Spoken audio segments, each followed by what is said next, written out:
For lovers of history, nature, and adventure, the stunning true story of Theodore Roosevelt's sons and their 1929 Himalayan expedition to prove the existence of the beishung de Panda bear to the Western world is now available in a thrilling new book called The Beast in the Clouds. Who are the Roosevelt brothers? They are the sons of Theodore Roosevelt, the 26th President of the United States. So yeah, it's during the wintertime, and again, we're talking 1929, so they don't have modern equipment. They don't speak Chinese, and the locals don't speak English. So they're in this very strange environment. They don't know the terrain. They don't know the people. They don't know the language, and on top of that, they're constantly hungry. They exhibited it in New York City. There was a huge media circus around it. You know, they were interviewed, they gave talks, they had newspaper articles written about them. They were celebrities, just like their father had been. And so, they accomplished their mission, but at what cost, right? I mean, they had to endure so much hardship. They had to overcome so many obstacles. And in the end, they barely made it out alive. Yeah, I mean, it really took a toll on them, but I think it was worth it in the end. I think they all three felt that this was something bigger than themselves. They were doing something for science. They were doing something for the world. And even though it was hard, they were willing to endure the hardship because they knew that they were accomplishing something great. They're living on rice. They don't have much else to eat, and they're freezing cold. The Beast in the Clouds, the Roosevelt brothers' deadly quest for the giant panda, is on sale now. Thanks for watching. I mean, they're in the Himalayas in the wintertime, so they're wearing these heavy coats, they're in boots, and yeah, I mean, they get frostbite. Their hands get swollen. They're just miserable. Yeah, miserable. They don't have GPS, they don't have cell phones, they don't have satellite imagery, so they're going in blind. They want to prove to the world that this animal exists. Yeah, I think for Teddy Roosevelt, it was just another trophy, right? He already had a lot of stuffed animals. He had a lot of bear skins. So I don't think it meant that much to him in the end. What mattered was that his boys went out and accomplished this task. But for the rest of the world, it was kind of a different story. Until that point, no Western scientist had ever proven that the panda bear existed. So it was really a race against time. They were going out there to beat the clock. They were trying to be the first ones to accomplish his feat. And they knew that if they failed, someone else might come along and beat them to the punch. So it was really a race against other hunters, as well as against the clock. Right?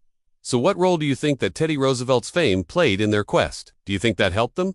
Do you think it hurt them? I think it both helped them and hurt them. On the one hand, Teddy Roosevelt was a celebrity. So when they arrived in China, people knew who they were. People wanted to help them. They wanted to be part of the adventure. But on the other hand, they had this huge mountain to climb. They had this huge goal to accomplish. And everyone expected them to succeed.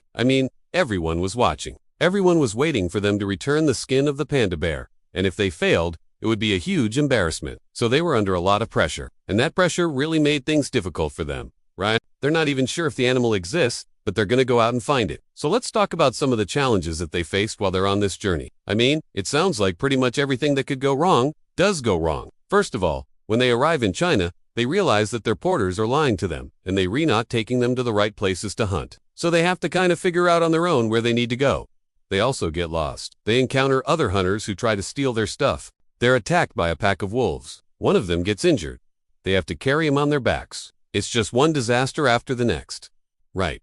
It's kind of non-stop. So this is Kermit Roosevelt, Ted Roosevelt, and Archie Roosevelt. And they are all in their 30s when this takes place. And they are well-known big game hunters. In fact, they've hunted big game all over the world, from Africa to India. And they've collected a lot of specimens, a lot of trophies. They have stuffed animals, bear skins, etc., and they have brought all these back to the United States. And they're interested in acquiring one more trophy, which is the skin of the panda bear, also known as the Beast in the Clouds. Now, the reason they call it the Beast in the Clouds is because it lives at such high elevations in the Himalayas that it was really thought to be a mythical creature. No Western scientists had ever proven that it existed. Now, Teddy Roosevelt had actually gone after the panda bear himself when he was in China in and he was unable to get it. So he left it to his boys to go and get the Beast in the Clouds for him. So that's what motivates them. That's what drives them to go on this quest, right?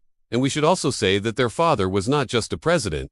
He was also kind of a larger-than-life character, right? He had the nickname of Dutch. He was a famous person. Yeah, he was basically a celebrity, right? He was probably the most famous person in the world at the time when he was alive. And so they grew up with this, expectation that they were supposed to be brave and strong and adventurous and carry on the family name. And so it's a lot of pressure, but they're up for the challenge, right? It was written by historian and podcaster Sam Keane and published this month by Viking, an imprint of Penguin Random House. Let's take a look at the book and get a preview of what's inside. Here with me is author Sam Keane. Welcome to the show, Sam. Thank you for being here. So let's start off by asking, how did you first hear about this incredible story? Well, I came across this story completely by accident when I was researching another project, and it just so happened that one of the things I was researching was a book about bears, and in that book, there was a mention of the Roosevelt brothers and their quest for the beast in the clouds, or the panda bear. And when I read that, I thought, wait a second, the Roosevelts went after the panda bear. That's crazy. There are so many stories about Teddy Roosevelt that I should have known this one, but I didn't. So I started to dig into it, and the more I learned about it, the more I realized this is an epic adventure story. You know, the sort of thing that Hollywood makes movies out of, except this really happened. These were real people, and I thought, oh my gosh, nobody knows this story. Like honestly, I could not find any mention of it anywhere. And when I say nobody, I mean like nobody. Like there was literally no mention of this whatsoever. And so I thought, well, maybe there's something wrong with this story. Maybe it's just too crazy to be true. But then I started digging deeper, and it turns out it absolutely is true. This really happened, and it's crazier than I even thought. So that's what got me excited about the story. Yeah, I can see why. So let's set the stage for our audience. When does this take place, and where does it take place? Okay, so this takes place in 1929. So it's almost 100 years ago, and it takes place in the Himalayas. So, very remote, very rugged, very dangerous mountains. So let's meet the main characters. How long were they gone? On this expedition, they were gone for about 2 months. So they go in November, and they come back in January. And I should also point out that none of them speak the language, right? And yet through all of these obstacles, they press on because they want to get the skin of the panda bear. What was the significance of Teddy Roosevelt wanting this particular animal? Did they ultimately succeed in their quest? Yes, they did. They returned with the skin of the panda bear. Thanks for joining us today, Sam. An absolute pleasure. Thank you.